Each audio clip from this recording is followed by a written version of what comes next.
Hello everyone. So one of the most important things that you can do in this game, and something that happens every single round, is you roll out and play a mid-fight. And similar to in Pokemon, you might have a lead matchup.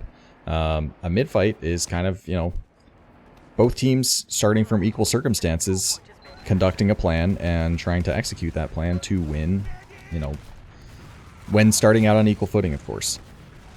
And a big component of playing a mid is showing up early as a demo, showing up, healthy as well, and just getting good damage on players that are entering the mid and trying to stage a fight.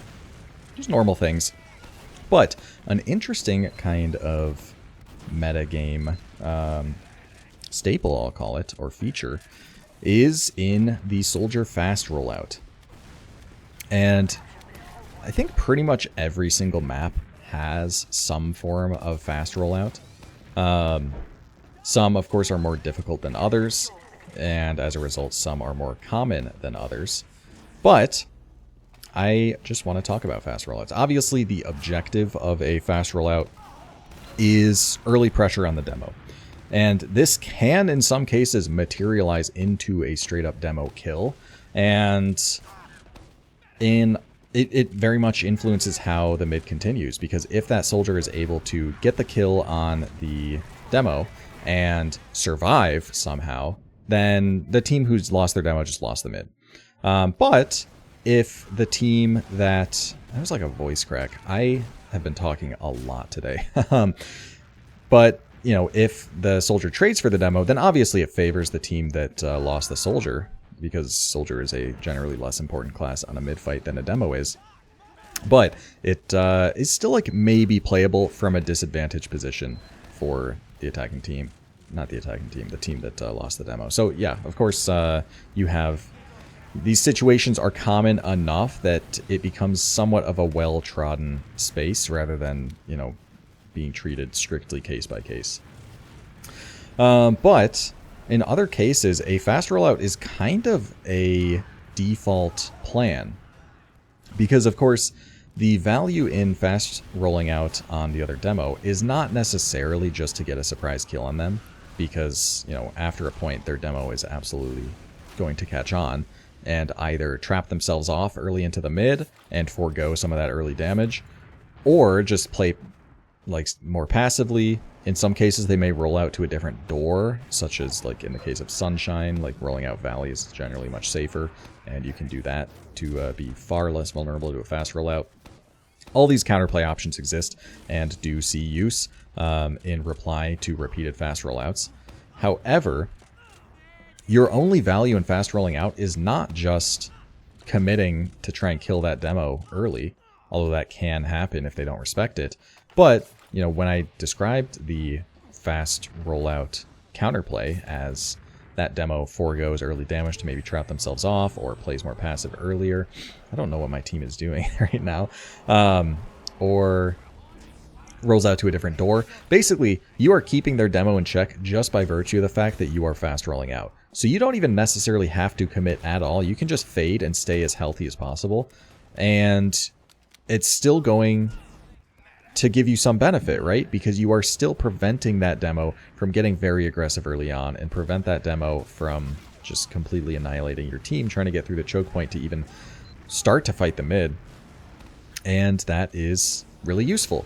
So you see these aggressive ideas implemented really commonly on Process, where it's extremely common for a roamer to fast roll out and either land on their crate on high ground and challenge the demo and maybe deny them from getting that health pack, just force them to be more passive, force them to maybe shoot at the soldier instead, or even just fast roll out and go behind IT immediately.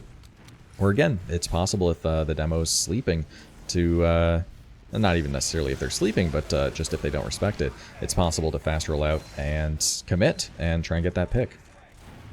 But another case, and not even a soldier case in this example, although fast rollouts, of course, are a soldier thing, is in the case of Gully Wash. Standard mid plan for Gully is to have a scout who's rolling out Big Door to walk up or jump up to the other team's side and early challenge the demo, because if that demo is permitted to just walk forward and spam out big door to their fullest extent, then they can just wipe a team in that area. And like, you watch an old Cadus Frag video, and there are some examples of that very thing happening. So obviously, early pressure on the demo and just keeping a demo in check early in a mid-fight is something that's valuable, and a fast rollout is a good means of achieving that. Now, in certain maps, fast rollouts are very much reserved as the, just a commit option. And usually they're rare, usually they're harder rollouts. And part of the reason why they're successful is because they're uncommon, and because demos don't expect it to happen. On a process mid, a demo's not just gonna like hold W every mid and beeline for the pack. And in some cases they may just chill a little bit and just kind of stand in neutral ground where they're not likely to take a ton of damage from the demo. They're probably building up crit heals so their med can just show up and give them a buff, because that's just a reliable way to play the mid, right? But in the case of something like a Metalworks, a demo is trying to get through pretty much as fast as possible, because they absolutely do not want to get locked out by the other demo. And depending on how fast they are, they might be able to lock out the other team's demo. So it's very valuable to be fast on Metalworks and to get through those doors quickly. And a soldier doing a speed shot rollout to choke, or just any of the fast rollout options that you have on Metalworks. I don't know the fast rollout for main. I assume you go like under, you probably go underpass or alley or something, and then like wall shot, do like a high bomb from there or something. I don't know the actual the bomb off the top of my head, because again, it's pretty rare.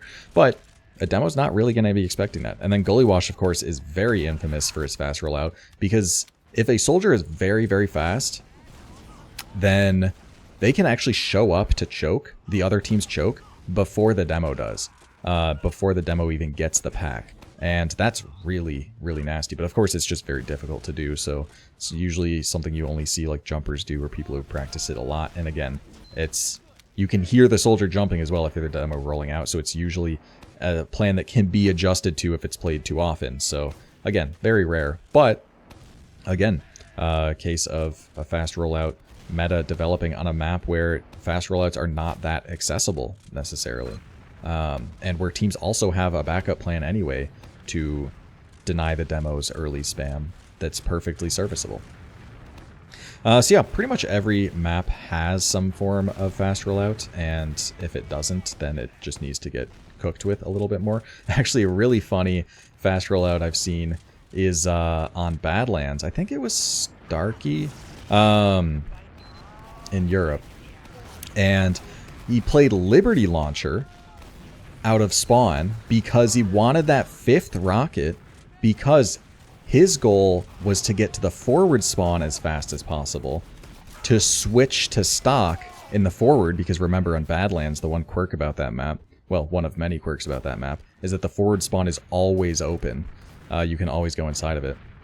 So he uses the Liberty Launcher to fast roll out to the forward spawn and then switch to stock, and then do a fast rollout from that forward spawn onto the demo and house and get the kill, like stuff like that. It's really crazy. So every map has some fast rollout that exists, and if it doesn't, then it just needs to get invented, because soldier is just such a mobile class, and rocket jumping is a very versatile movement option, so it just kind of needs to get cooked up. But yeah, it's an interesting dynamic there. And another thing worth mentioning as well with regards to the fast rollout is that in some cases, and this is much, much more rare, but the value of, as a soldier, being able to roll out very quickly and isolate a fight with a demo and potentially kill the demo before the mid even starts is so valuable that in some cases you will see soldiers roll out to mid using the rocket jumper, because you just don't have to worry about your health in that regard, and you can just even equip the shotgun in order to kill that demo, right? So the idea of foregoing your primary means of dealing damage just so that you can secure that really, really early fight with the demo and potentially get that pick or even trade is a strategy that can really only arise out of just such a solid core foundation of a mid-fight strategy, right? So yeah, there's a lot to be said about fast rollouts, how they are, performed, what role they fit in the metagame. And there's a lot to be worried about as far as fast rollouts are concerned if you're a demo, because really on no mid you're fully safe. Like, even a snake water or soldier can fast rollout bomb and then just go for the spoon or something. A lot of these involve the market gardener, and it can be tough when the soldier that you don't necessarily get to react to the bomb all the time, so it does take some prediction, it does take some getting used to. And yeah, it might take some of that defensive counterplay that I mentioned at the start, such as, trapping yourself off, or setting a trap for that fast rollout in order to try and punish it. But again, as with anything else in sixes, there, for any strong strategy, there is generally plenty of counterplay, and it's just a matter of the better players figuring that out. But anyway, hope you guys enjoyed. Hope you learned something about the kind of rollout metagame, because there is a lot more to be considered about the very, very, very early stages of a mid-fight than people may think at a glance. And yeah, above all, hope this was entertaining. I will see you guys next time.